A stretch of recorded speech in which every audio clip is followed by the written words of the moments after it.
Hai, Assalamualaikum warahmatullahi wabarakatuh dan selamat sejahtera.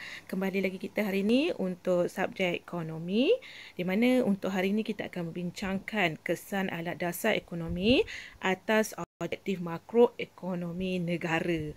Okey, sebelum kita bincang lebih lanjut, saya mohon untuk subscribe dan like channel saya. Bagi yang belum, yang sekiranya sudah, so saya ucapkan terima kasih kerana sudi subscribe. Okey, mari kita bincangkan ya. Untuk topik ni, objektif yang kita ingin capai adalah murid boleh menghuraikan kesan alat dasar ekonomi atas objektif makroekonomi negara. So dekat sini kita akan sentuh berkenaan dengan alat dasar ekonomi yang kita dah belajar pada topik yang sebelum ni, iaitu ada dua alat dasar ekonomi, iaitu alat dasar ekonomi dasar fiskal dan juga dasar kewangan. So setiap komponen ataupun alat yang digunakan pakai oleh kerajaan tu kita akan lihat satu persatu kesan dia kepada objektif ekonomi. Kalau ingat lagi, objektif makroekonomi yang kita pernah belajar sebelum ni ada 4. So setiap satu tu kita akan bincangkan dan kita akan lihat apakah dia punya kesan. Okey. Ini adalah ringkasan apa yang kita akan bincangkan. Kita ada alat dasar ekonomi. Dalam alat dasar ekonomi ni kita ada dua, dasar fiskal, dasar kewangan. So di dalam dasar fiskal ni dia ada dua alat. Alat dia adalah cukai dan juga perbelanjaan kerajaan. Kalau dasar kewangan kita ada 5 alat yang akan dimainkan oleh Bank Pusat untuk mengawal keadaan ekonomi.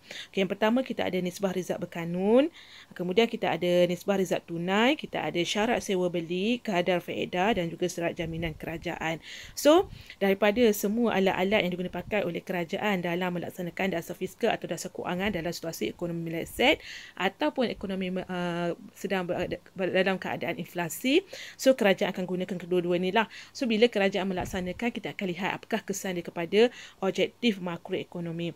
Okay, yang pertama kita akan tengok kepada cukai. Kesan makroekonomi kita ada 4, iaitu guna tenaga penuh, kestabilan harga, pertumbuhan ekonomi dan kestabilan imbangan pembayaran. Okay, kalau kita tengok cukai ni kerajaan boleh gunakan kaedahnya sama ada menaikkan cukai ataupun menurunkan cukai. Sekiranya ekonomi berlaku dalam keadaan inflasi, kerajaan akan naikkan cukai. Itu kita panggil dasar fiskal menguncup lah. Kalau kata dalam ekonomi meleset, kerajaan akan menurunkan cukai. Dalam situasi ekonomi meleset, kerajaan akan kembangkan balik ekonomi kan. So dalam situasi ni, apabila kerajaan menaikkan cukai, guna tenaga penuh ni secara automatik dia akan menjadi berkurang. Sebabnya firma telah mengurangkan pengeluaran, maka permintaan terhadap tenaga buruh akan berkurang. Dalam situasi ni, kestabilan harga kita akan turun akibat lebihan penawaran daripada permintaan. Pertumbuhan ekonomi akan berlaku perlahanlah disebabkan oleh pendapatan negara merosot kerana permintaan dalam pasaran telah berkurang.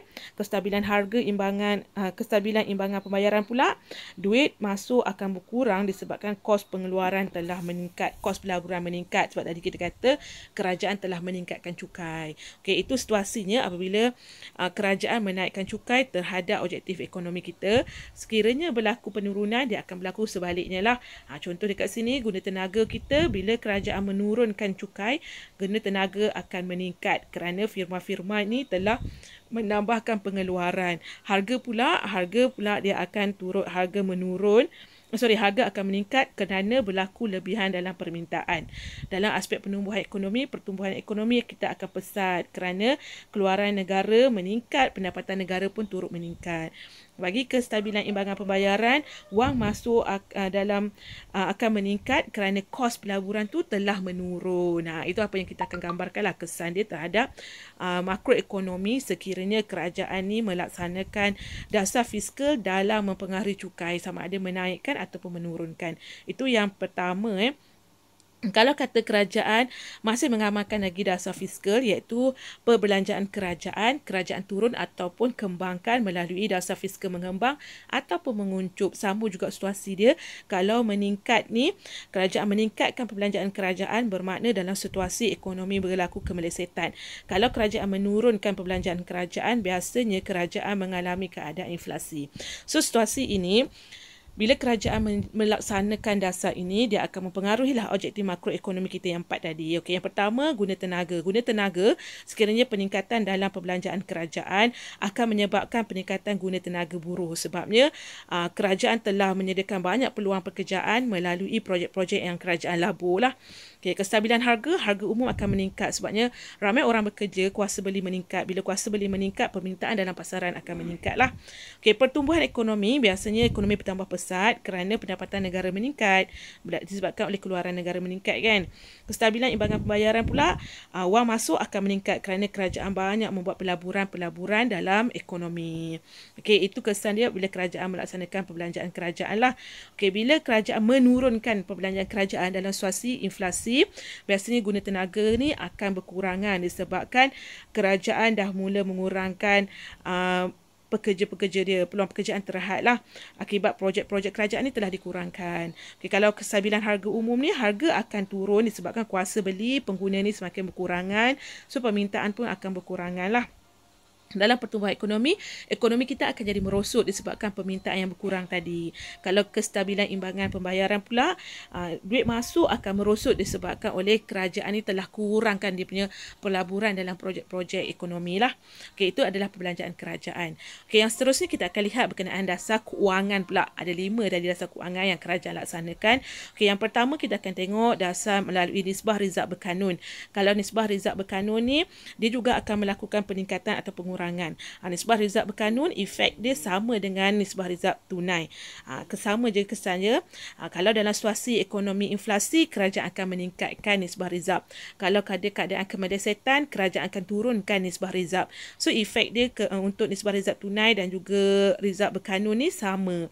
Kalau guna tenaga penuh dia, biasanya untuk meningkatkan rizab berkanun ni akan menyebabkan guna tenaga akan berkurang sebabkan kos akibat daripada penurunan modal yang kita boleh pinjam daripada pihak bank. So dekat sini akan menyebabkan penggunaan pengeluaran dikurangkan. Bila pengeluaran dikurangkan, firma akan mengurangkan tenaga buruh. So dekat situasi ni, bila guna tenaga penuh ni, dia akan kalau pelaksanaan rizab berkanun dan tunai ni meningkat, akan menyebabkan guna tenaga berkurangan lah. Tapi kalau kestabilan harga juga, harga umum akan menurun akibat kuasa beli kita dah berkurang sebab ramai menganggur. So, kita akan minta barang yang banyak. Pertumbuhan ekonomi akan jadi perlahan kerana keluaran negara merosot, pendapatan negara pun merosot. Kestabilan imbangan pembayaran akan berkurang disebabkan oleh kekurangan dalam pelaburan. Tadi kan kita kata nisbah rizab berkanun tu ditingkatkan, maksudnya modal kita nak dapat tu semakin berkurangan lah.